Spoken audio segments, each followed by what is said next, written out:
This is Mark again. I got a great life lesson for you today. And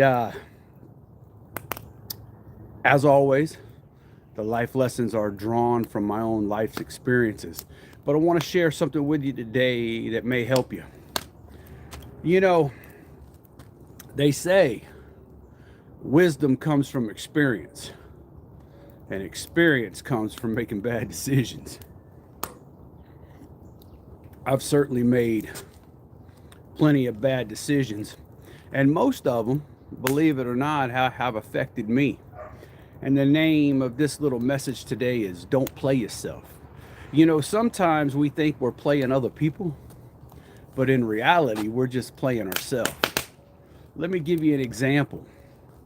If you hear any popping over here, I got a fire going in the fire pit. It's a little chilly this morning, so I'm trying to keep warm here outside. But either way, have you ever met somebody in life who likes to do as little as possible? Maybe it's on the job site, maybe it's chores around the house, maybe it's whatever it is, but they want to do the minimum. They want to put forth the least amount of effort that they can and still accomplish the goal, still get a paycheck, still do whatever it is they're trying to do, but with the least amount of effort required to them. You know, I used to be that way. I can remember back when I was 15, 16, I was working on a construction site, and I was working with my best friend, and we had to move some scaffold. And the boss man got mad at us because both of us was holding the scaffold, and neither one of us would lift it 1 inch higher than the other one because we wasn't going to do more work than the other one was doing. And being a kid, you know, you kind of grow up being a little lazy. When it's time to do chores, oh, mom, oh, dad, I don't want to do that. Or, you know, you go out and you put some effort in because they're making you put effort in, but maybe it's half-ass effort. Well, at some point, we should all grow out of that. But this is a story where I was deep in addiction at this time. It wasn't a good time in my life. And, but I was self-employed, and I had a guy who worked for me who was a junkie. He would shoot heroin, but we were buddies, and he was my employee. And I was deep in addiction at the time myself. I'd go in the room, I'd shoot cocaine, and as I said, it wasn't a good period in my life, but it was something I had to go through and learn and overcome and come out stronger on the other side. But either way, so I had lost my place because I was deep in addiction. I wasn't paying rent, that kind of thing. And he had an extra room. So I moved in with him, and he had one room, I had another room, but he had no water. Now, he had water, but he didn't have water. And what I mean by that is the water was shut off. He didn't pay the bill, but he was a plumber, so he had a workaround. And in this place we lived in, it was kind of like 3 duplexes. There was 2 duplexes here, there was 2 duplexes here, and there was 2 duplexes here. So it was like a U. And what he would do is he would take a washer hose like this, right? Just a regular washer hose, but it's got a female end here, it's got a female end here. And what he would do is he would go next door where there was nobody at, nobody was living there. He would go next door and he would hook this up to the outside spigot, and then our outside spigot was right next to it. So he'd hook this up to their outside spigot, hook this up to our outside spigot, and he'd turn on the water of the house next door, and it would run water through our place backwards. But that's how he got around not paying a water bill and having water. And when I moved in with him, he told me about it, but I had never seen it. I never seen him do it, and I couldn't fathom really what he was talking about. And I never let him teach me to do it. He would undo it during the day in case the landlord came and looked around, they didn't see it or whatever. And then when we got home from work at night, he would hook it up, we'd shower, wash dishes, do whatever we needed to do. Well, there was this one particular day that I got stopped by the lawman. And I was hauling a load of scrap metal. I had a truck, a trailer, the whole deal. And I was on Pine Island. If anybody is from Southwest Florida, they know where that's at. And they got some police out there who like to aggravate people. So he pulled me over, and he wanted to run my record and have me get out the vehicle, search the vehicle, all that kind of stuff. And he couldn't find nothing on me. And it upset him, I think. I think he really wanted to take me to jail, but he couldn't.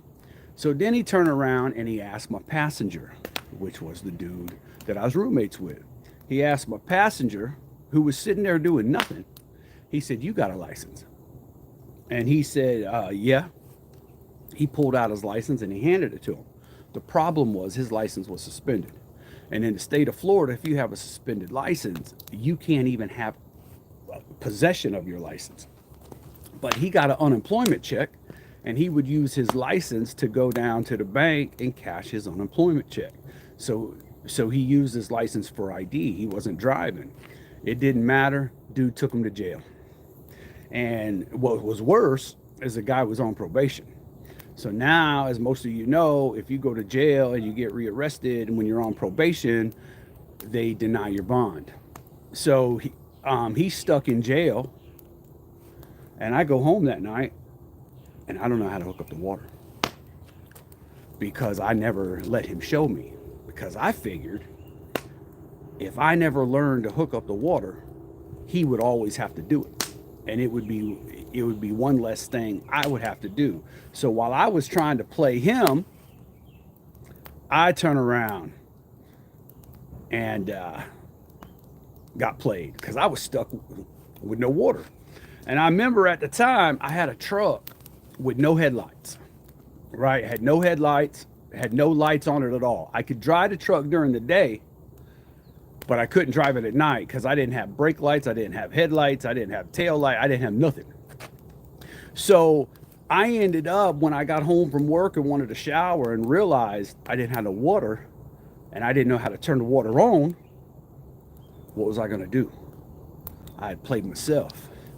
So I had to get on my bicycle and I had to ride across the bridge, across town, over to a friend of mine's house who lived about 10 miles away. I had to ride my bike for 10 miles, one way, to go shower, brush my teeth, do all that kind of thing, and then get back on my bicycle and ride back. And here I am, a grown man, I'm a business owner, and I'm reduced down to having to ride a bike 20 miles to shower every night until this dude got out of jail and got back home. And when he did, the first thing I asked him, show me how to hook up the water. Now before I never asked him that because it wasn't something I wanted to do. And oftentimes in life since then, what that taught me is trying to avoid responsibility, trying to avoid hard work. Not that that was hard work, but trying to avoid work, trying to avoid responsibility. It just comes back to bite you, because later in life, you're going to need those skills that you're trying real hard not to learn right now, that you are content to put the task off on somebody else. You're content to have them do it. But what you're doing is you're shortchanging yourself, because on down the road, you're going to need those skills. I see this in my kids a lot. My kids try and get out of work. If dad can do it, they are happy to let dad do it. See it in my wife sometime. She'll say, "Oh, I don't know how to do that." I tell her, "Well, what are you going to do if I ain't here?" You know? And I've told her this story a few times. It was a life lesson for me. And I've learned in life that a lot of times what we go through in the moment, we don't understand the reason for it. We don't understand the purpose. Life is like a mosaic, and we see a real small, teeny a focus point at a time, not understanding it's a part of a great big picture. If you can't, I can't see, I've got my hands all the way out. And it's not until we get later on in life that we look back that we're able to see the portrait of our life. Or we're able to see the purpose of why we went through this, why we went through that, why this happened, why that happened. It might not make sense in the moment, but it's a moment in time that is a color on a beautiful portrait.